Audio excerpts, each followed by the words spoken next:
Once you have gone to forms.google.com, it will take you here. At the top you notice you have blank, and then you have a template gallery. If you click the down arrow on the template gallery, you have recently used, personal, work, education.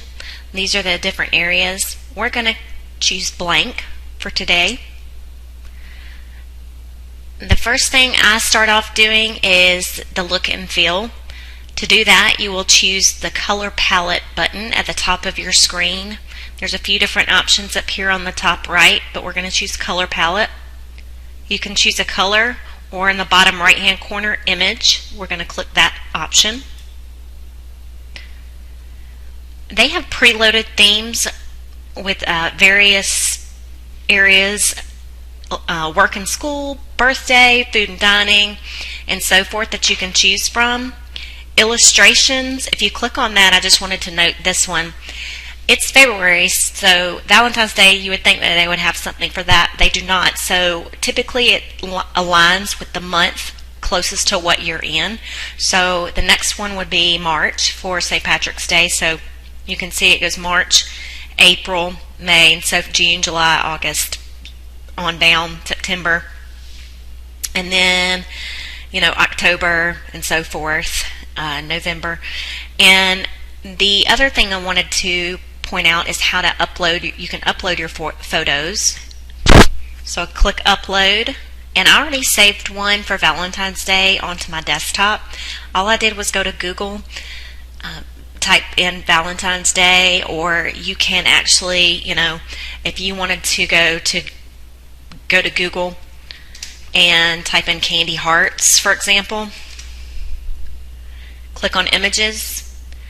You just need to make sure that it is a little large, so you would click the tools option up here under your search toolbar, size, and you can do medium or large. I just like to stick with large.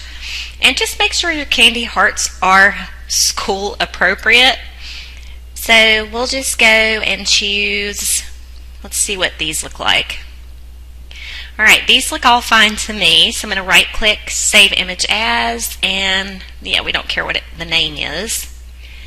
Go back to our form, select our photo, and it's right here. When it uploads, it's going to give you an area to choose from, and I'm just going to pick right along in there, and I'm going to hit select, and it'll take a second or like a minute to load. Now it typically will pull a color from your image and try to match it, and if it cannot, it will stick with the primary gray color down here in the bottom part of your form. I was playing earlier with one, and it took the pink out of there and matched it with that. Alright, the next thing we need to do is title our form. I'm just going to call this one February Monthly Check-In. Form description could be anything you want. You can put, I hope you are off to a great start.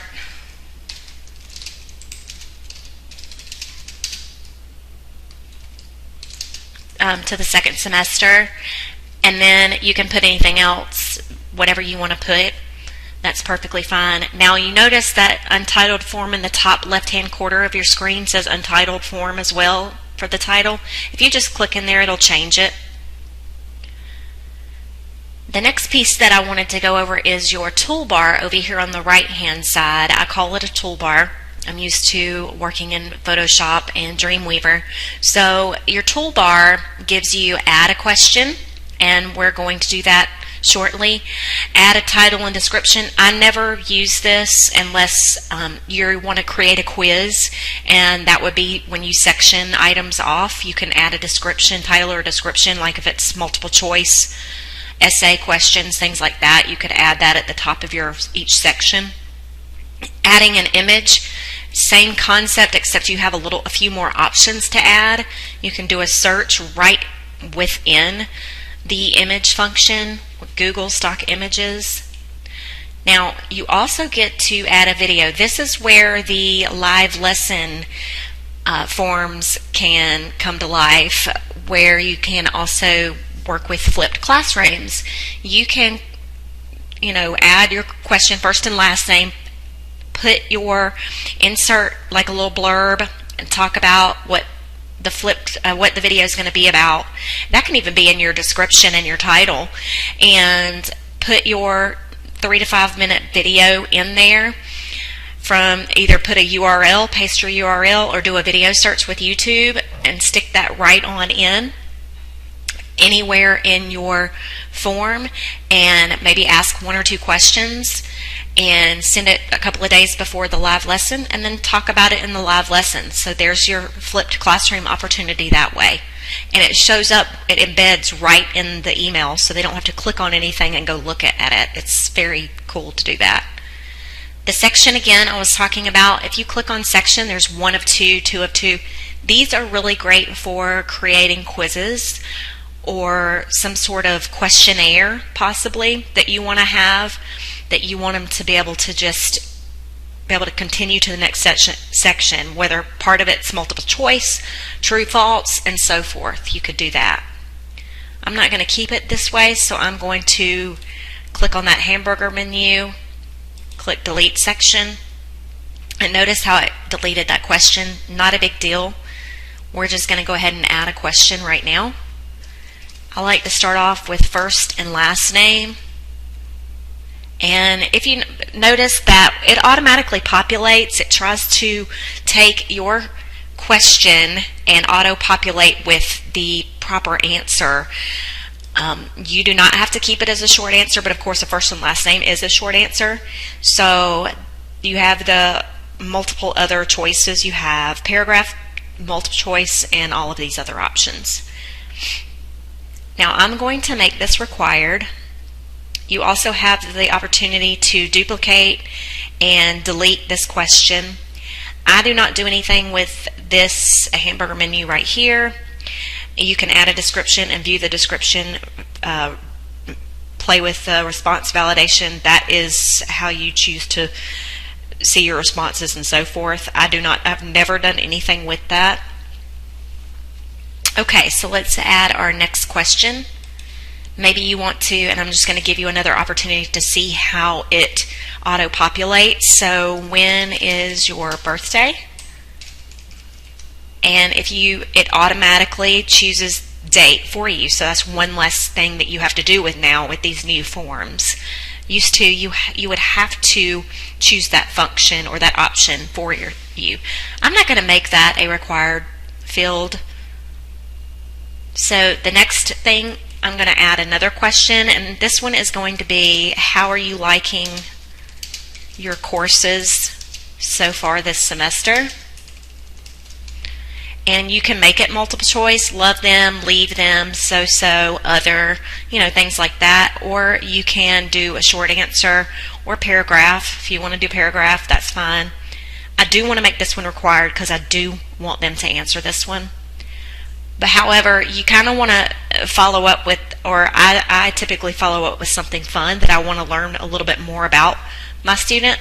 So I say, if you could go anywhere in the world, this is a question I haven't asked before.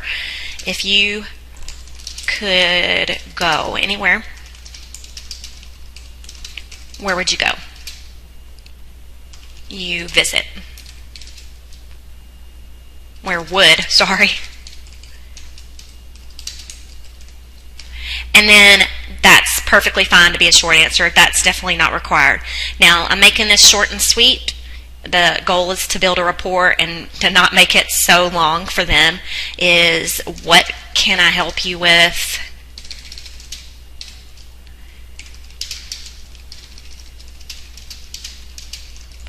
And I want to make this a paragraph. And so that's the long answer. And it detected that. And I'm going to make that required. And so I am done with my form. So I'm going to scroll up. I want to do one thing. I want to preview it real quick before I play with my responses so I can see what the students will see this form as. And this is how they will see it. Now, all you have to do is close out of that and go back over into your form. Let's click on responses. Make sure the accepting responses tab is pulled all the way to the right. and it's indicated by a color. We want to create our new spreadsheet so we can view the responses via spreadsheet as well. It should have the title already there. Then you would click create and it'll pop up in a new window. Here you can take and make it that first column bold. You can do whatever you want to with that first column to make it stand out. You can play with it. This is all I want to do right now, and then it auto saves it, so I'm just going to close out, go back to questions. We've already played with the color palette and preview. The next thing is settings. The only thing I change under presentation, I do not want to let them submit another response, so I uncheck that. I do not do anything with quizzes unless I want it to be a quiz, and then I make that a quiz. General, I check edit after submit in case they forgot to add something or they want to change their answer, and then I click save, and you're done with that part. If you notice over here, and I'm sorry for saying hamburger menu, it's just easy to do that. Click more. You can make a copy for someone. Maybe they don't have time to create their own form and you want to make a copy of yours so they can borrow yours. You can do that by clicking make a copy, and you can do that. You can hyphenate it and call it their last name. Click OK, and then you want to be able to add that this one, not yours, this one, and make sure by looking at the top left hand corner it's their name. Click the icon or the more menu again and add them as a collaborator by inviting them. Down here at the bottom you will be able to type their email address. Make sure the box is checked for notify people. Click send. You can also send yourself a copy if you wish. I'm going to hit cancel because I do not want to send this. And done. I'm just going to close out of this one right now because we want to work with ours. Now we are ready to send. This is all I do with that menu, unless you wanted to do something else. This is all I do. I do not do anything else unless I want to trash it. Now we are ready to send. Alright, when you click send, you have a few different options that'll pop up. Do not ever check collect email addresses. This requires the students to sign in. I do not ever send it this way. You want to send it in the LMS, or so you would like to either get a link, and I recommend shortening the link, and you would just copy it. You can say a little blurb in the email and check supervisor email if you want to send it to the parent. Or you can, the other thing you can do is, this is what I do. I take, and this is embedding it in Educator, the email. I go and I change the width to 960 and the height to 700. I click copy. Then I'll go in here to Educator, and I always do a test email. It's just to myself. So I'll click on recipient list and go find myself. Oops, I just passed me. And then let's just say testing, and I think I've already done this a couple of times today just to play around. And now here's the thing. If you would like to show this to parents or supervisors, you can type in something like this, parents/guardians, and then go back in here, click on the link, and double click copy or copy, and paste that in right there. Now you can just, and then you would check that and send, and of course I don't have a supervisor email, and then I'll show you what it looks like. So here it is, and then of course they have that right there that they can click on, and you can actually go, you can make that HTML code if you would like. But okay, so the student is able to just go directly in here and start typing. and hit the tab buttons. The tab buttons work in here just like they would anywhere else. And you know, a lot of them use the caps lock button.